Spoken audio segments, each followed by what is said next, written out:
Il est 13h, bonjour à tous et bienvenue dans votre journal. À la une, ce jeudi, 1 millier d'élèves rassemblés à l'espace Fila au François. Ils participent aux journées de l'environnement. Jardinage, recyclage et autres ateliers éco-responsables sont au programme. Dans l'actualité nationale, une fusillade a éclaté et a fait un mort dans l'est de la France. L'assaillant avait pris la fuite. Il a finalement été appréhendé après plusieurs heures de recherche. Et puis en fin de journal, votre rubrique Fondoc vous emmène à Ducos pour une délicieuse parenthèse à la rencontre de Cédric Marie-Joseph, pâtissier spécialisé dans la préparation de Robinson. Comment mieux préserver notre environnement face aux multiples pollutions? Au François, l'espace Fila a reçu ce matin 1 millier d'élèves pour une découverte de tous ces éco-gestes à connaître, à appliquer au quotidien. Sanga Fagour et Patrick Jean-Guiteau ont pris quelques notes. Regardez. Prends vraiment en bas, place tes mains en bas, sinon ta mode va s'abîmer. Sur les précieux conseils des membres de l'association Beljadin, de petites mains s'activent au jardinage. Pour certains, une découverte, pour d'autres, une habitude.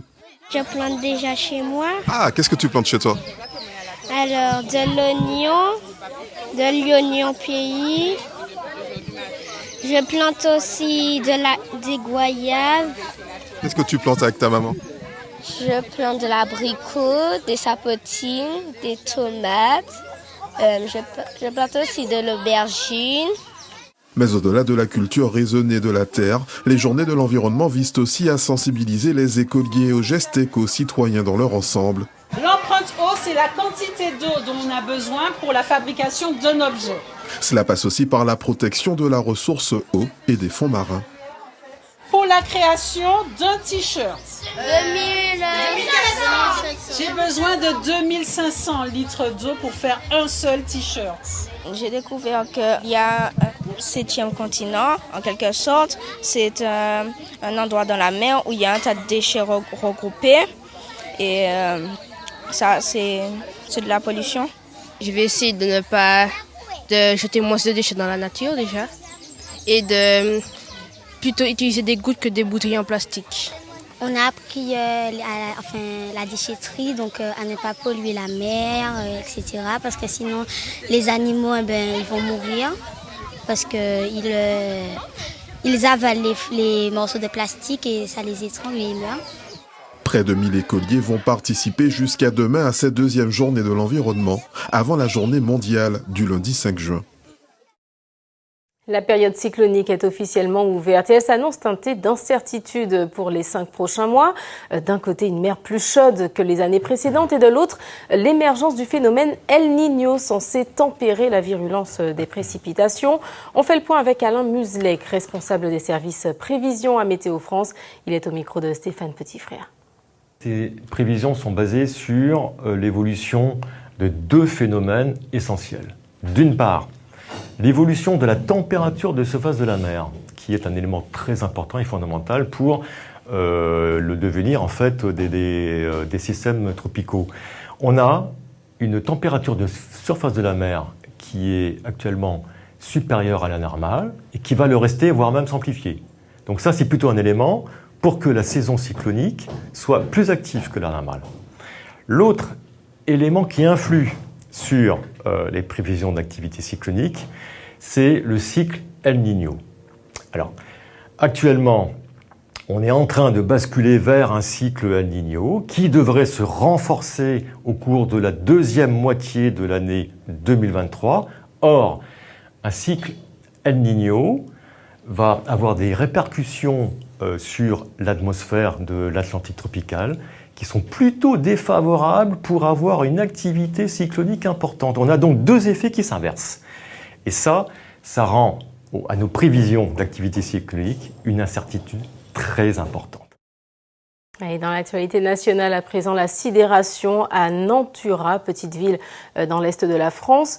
Une fusillade a éclaté ce matin, faisant un mort, plusieurs blessés. Le tireur était activement recherché. Il a finalement été appréhendé. C'est dans l'un de ces immeubles du centre-ville de Nantua, dans l'Ain, que le tireur s'était retranché.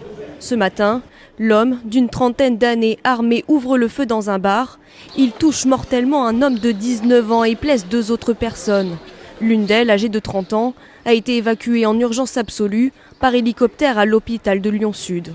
Après plusieurs heures de traque, le tireur se rend aux forces de l'ordre peu avant 15 h. Il est interpellé sans difficulté et placé en garde à vue. Les habitants sont sous le choc.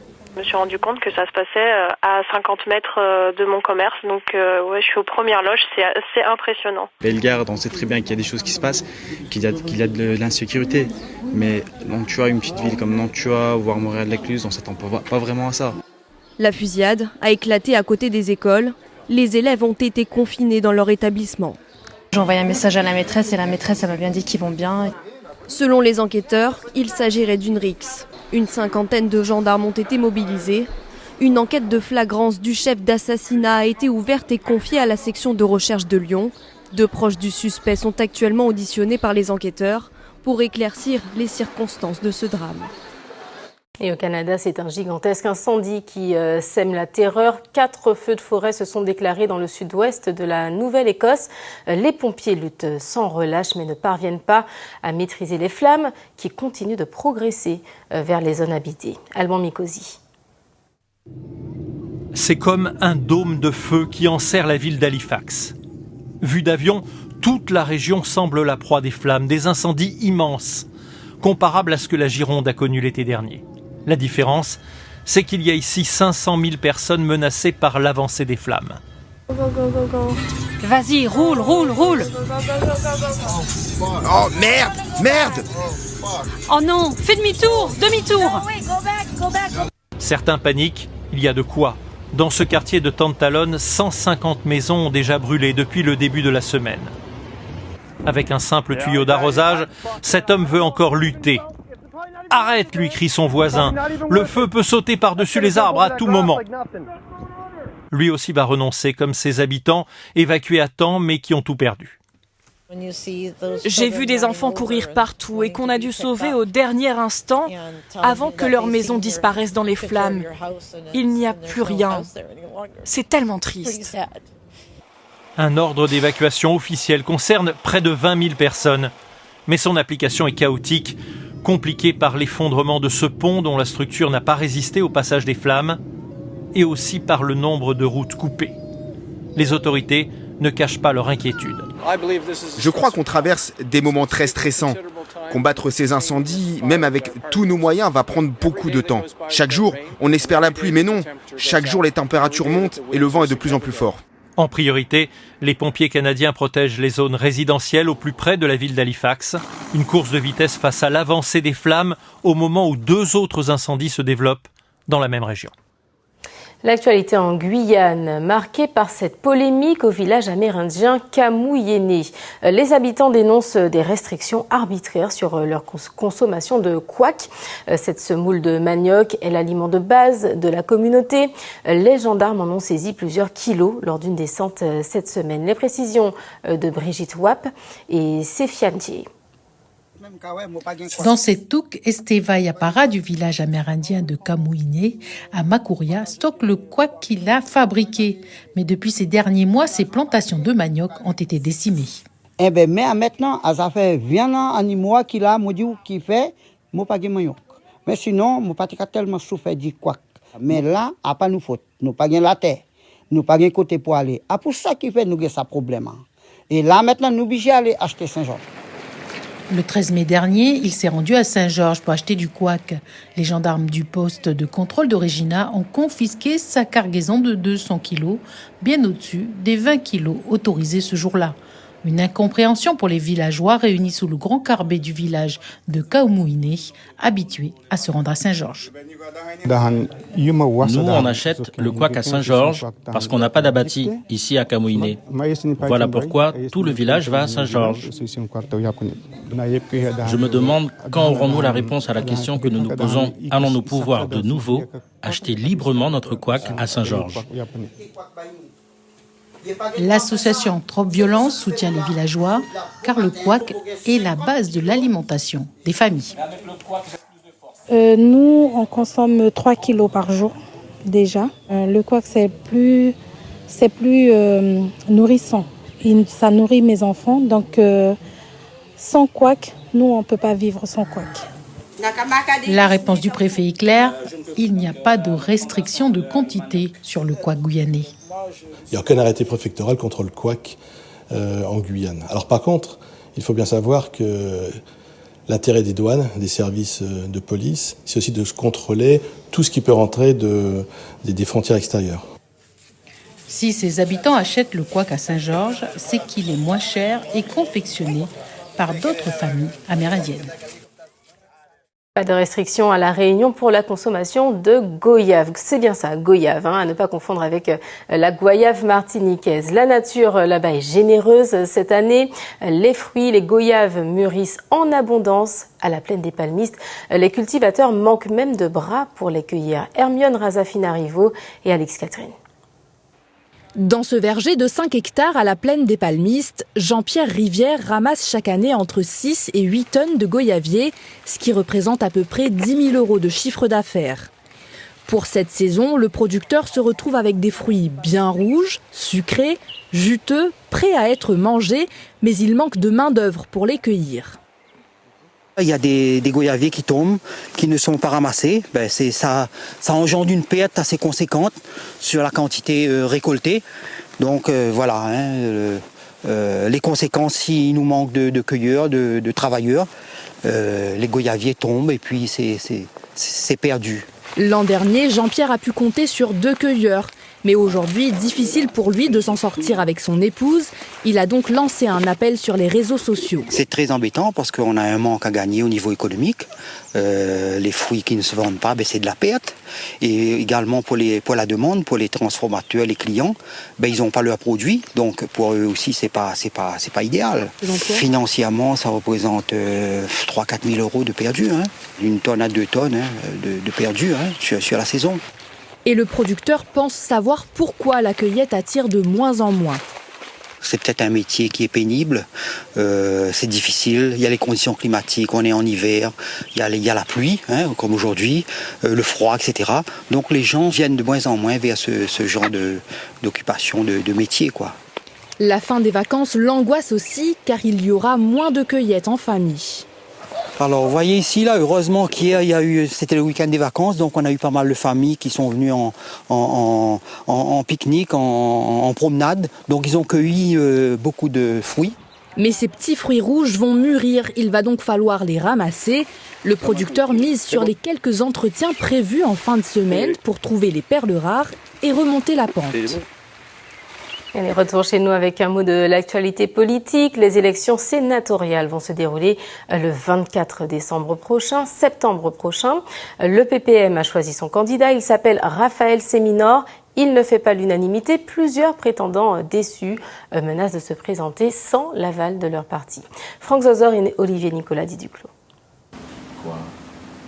Le siège du PPM ce matin joue comme un autre pour ses membres du comité national qui s'occupe des affaires courantes. Hier, le Parti progressiste martiniquais a rendu public le nom de son candidat, c'est Raphaël Séminor, ancien conseiller général de Fort-de-France. Il a été élu le 15 mai dernier au cours de primaires. 6 candidats étaient en lice, France Taudiard, Raphaël Séminor, Christian Lapoussinière, Lydie Brusset, Alain Alfred et Dominique Carotine. 2 candidats étaient au second tour et c'est Raphaël Séminor qui l'emporte. Oui, le PPM sera avec M. Séminor. Et ça a été réaffirmé au dernier comité national que tout notre soutien va à M. Séminor. Le problème, c'est que France Taudiard, candidat battu de 2 voix aux primaires des sénatoriales, conteste sa défaite. Il estime qu'il y a un problème quant au nombre de votants. Il pourrait donc se présenter sans l'aval de son parti le 24 septembre prochain à la préfecture. Et ce jour-là, le PPM soutiendra aux côtés de Raphaël Séminor un autre candidat. C'est le maire de Trinité, Frédéric Buval, choisi par l'Alliance. C'est une décision qui a été prise évidemment avec tous les mouvements de l'Alliance. Donc nous, on s'est organisé pour choisir notre candidat et chaque mouvement de l'Alliance a fait de même. Ils se sont interrogés entre eux et à l'issue, nous avons Monsieur Frédéric Buval, maire de Trinité et président du mouvement trinitéen, qui a posé sa candidature. Le PPM et l'Alliance soutiennent donc pour les prochaines sénatoriales Raphaël Séminor et Frédéric Buval. Un scrutin qui pourrait réserver quelques surprises. On se souvient qu'Yvon Paquette, qui pourrait bien être candidat, s'était déjà présenté aux dernières élections sans l'aval de son parti, à l'époque le PPM. Élection qui a vu la victoire de Maurice Santiste, le candidat de l'Alliance, et de Kaskin Concon. Le même scénario pourrait se reproduire 6 ans plus tard. 70 exposants rassemblés à l'étang Abricot pour 4 jours. Le Martinique Boat Show est ouvert. Cela faisait 2 ans que les passionnés attendaient son retour. Ils sont toujours aussi nombreux chez nous. On retrouve sur place Aurélie Treuil et Thierry Soucan. Ce moteur exceptionnel de 450 chevaux est présenté pour la première fois lors de cette 3e édition du Martinique Boat Show. Voilà ce que vous pourrez voir ici au port de plaisance de l'étang Abricot, un événement organisé par l'association Le Cluster Maritime de la Martinique qui regroupe de nombreuses entreprises du secteur nautique et qui vise à développer l'économie bleue en Martinique. Il y a 75 exposants qui ont fait le déplacement. Je me trouve ici avec Sophie Junio qui est responsable du développement du Martinique Boat Show. Vous ambitionnez d'être le premier salon nautique de la Caraïbe, c'est ça ? Oui, alors de la Caraïbe Sud, jusqu'à présent, on était le seul. On est à notre 3e édition, donc ça a commencé en 2019. Ça a du sens pour nous d'avoir cette échelle caribéenne, puisque en fait, on travaille sur le nautisme, on travaille sur la plaisance, donc sur des bateaux qui se déplacent d'île en île. Donc voilà, nous vraiment, l'ambition, c'est de présenter le savoir-faire caribéen, martiniquais bien sûr, mais caribéen. On a des Guadeloupéens qui seront là, on a des gens de Saint-Martin. On ambitionne pour les prochaines éditions d'avoir la Caraïbe anglophone qui nous rejoignent pour présenter ce savoir-faire caribéen ici en Martinique. Et pour les visiteurs, quel est l'intérêt de venir à cet événement ? Justement, c'est de retrouver un peu tous ces acteurs, tous ces professionnels de la mer à un même endroit, puisque ici vous allez avoir à la fois des motoristes, comme vous l'avez dit, mais des vendeurs de bateaux moteurs neufs, des bateaux d'occasion, des catamarans d'occasion également, mais vous allez retrouver tous les professionnels qu'on va avoir autour de ça, de la voilerie, de l'assurance, des banques, des ship chandlers, enfin vraiment tous les professionnels regroupés en une même place pour les amateurs de la mer. Alors tous ces professionnels seront visibles ici du 1er au 4 juin. Plus de 5000 visiteurs sont attendus. Voilà pour ce coup d'envoi du Martinique Boat Show. Direction Créteil à présent pour un retour sur les finales outre-mer de handball qui se sont déroulées hier. C'était dans le cadre du championnat de France. La Martinique était représentée chez les hommes et chez les femmes. On rêvait d'un doublé, mais les deux équipes se sont finalement inclinées face à leurs adversaires. Résumé des rencontres avec Christophe Arnerin. Comme un mauvais présage lors de la finale féminine, l'Arsenal qui loupe face au but. Et les Guadeloupéennes de Mornalo qui ouvrent le score et qui dominent la première mi-temps. Un cauchemar éveillé pour les Robertines qui ne parviennent pas à revenir au score. Il leur faudra redoubler d'efforts pour revenir en toute fin de match et tenter de bousculer leur adversaire de la soirée. Sur une ultime balle, sans succès, elles doivent s'incliner d'un petit point, 27-26, avec beaucoup de regrets. Le combat n'est pas fini, d'accord. On va jouer samedi pour la Nationale 2, du coup. Donc on ira nous battre pour récupérer ce titre. Sachant qu'on a bien commencé le match, on s'est dit qu'on n'allait pas précipiter les choses et jouer notre handball. Parce que si on se serait précipité, peut-être qu'on aurait eu perte de balles, etc. Mais on a toujours gardé la tête froide, la lucidité, le sérieux. Et on a joué notre handball qui fait qu'on a gagné ce soir. Même désillusion chez les hommes malgré un bon début de match. Les Fouillalais peinent à rester au contact des Réunionnais de la case cressonnière. C'est une déferlante de buts qui s'abat sur le collectif de Citron. Les hommes de José Blaisès doivent concéder la défaite avec 9 buts d'écart. Ouais, on savait que ça allait être une partie très compliquée. Donc là, on n'a pas de regret puisqu'on a fait mieux que l'année dernière.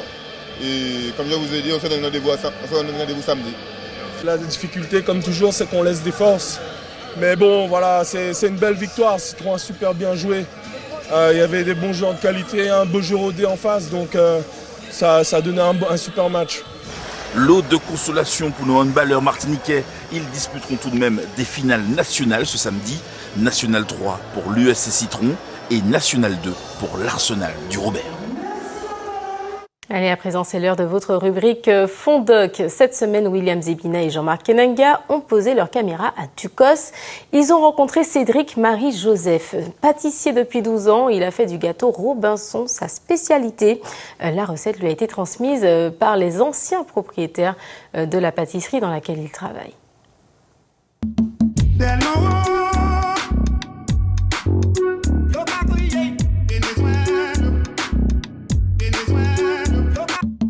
Bienvenue Cité La Marie à Ducos. C'est ici à Cédric Marie-Joseph qui a fait la pâtisserie. Mais c'est là, c'est un spécialiste gâteau pays. Il a qu'à faire en Robinson traditionnel en noix les joigny. Cédric Marie-Joseph, ça vous fait? Ça va, moi là, tranquille. Moi, là, qui a anti-farine là, c'est pour faire pâte brisée là? Non, je dis à la main, fait pâte brisée, moi, on va faire un petit patati gâteau. Et puis, petit ingrédient spécial, ouais. Si vous pas bien fait tourner, on va dire fade. Il faut bien faire tourner tous ces ingrédients pendant 3-4 minutes.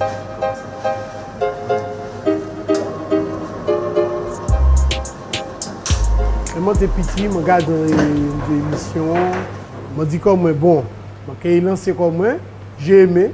J'ai commencé à faire à la maison, quand je regarde des gâteaux, yaourt, des petits beignes.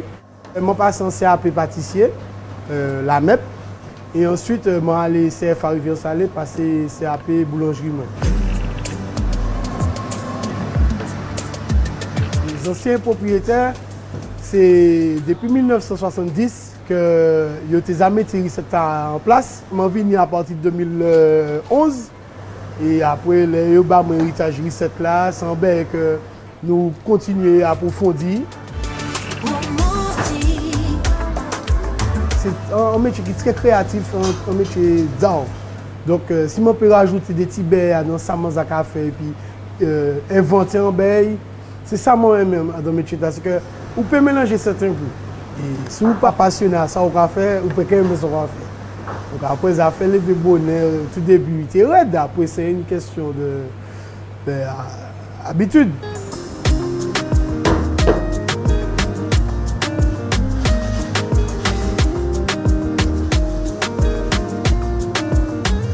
Au besoin, il a proposé 10 couches. Il y a confiti banane, nous allons mettre confiti coco en lait. Ensuite, nous allons mettre un petit couche petit gâteau, nous allons mettre crème pâtissier, un petit couche confiti coco, nous allons mettre une couche patate gâteau, et puis nous allons finir puis une couche banane, confiti coco, puis nous allons couvrir ça et puis un pâte brisée. Mais nous allons bien jauger pour ne pas être trop sucré, pour ne pas être trop lourd.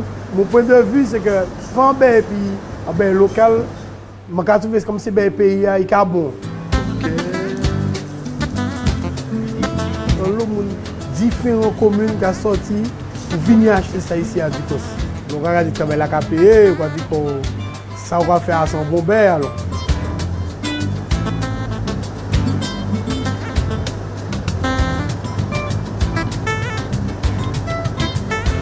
Cédric Marie-Joseph, dit 31 l'année, il est fier d'y continuer. Voyez d'où vont tradition pays, les temps qui est arrivé, il est content d'y transmettre flambeau à la jeunesse. Ben William, tu es un morceau Robinson, tu peux dire que c'est moi goûter ça. Alors, comment on a trouvé? Ça bon même. Voilà une recette bien de chez nous pour terminer votre journal. C'est la fin de votre édition. Je vous en rappelle le titre principal. Les journées de l'environnement se déroulent en ce moment à l'espace Fila au François. Ce matin, 2 établissements scolaires, près de 1000 élèves étaient accueillis pour découvrir tous ces éco-gestes à appliquer au quotidien. Voilà pour l'information à 13h. Prochain rendez-vous 19h avec Cyriaque Sommier. Excellente journée à tous.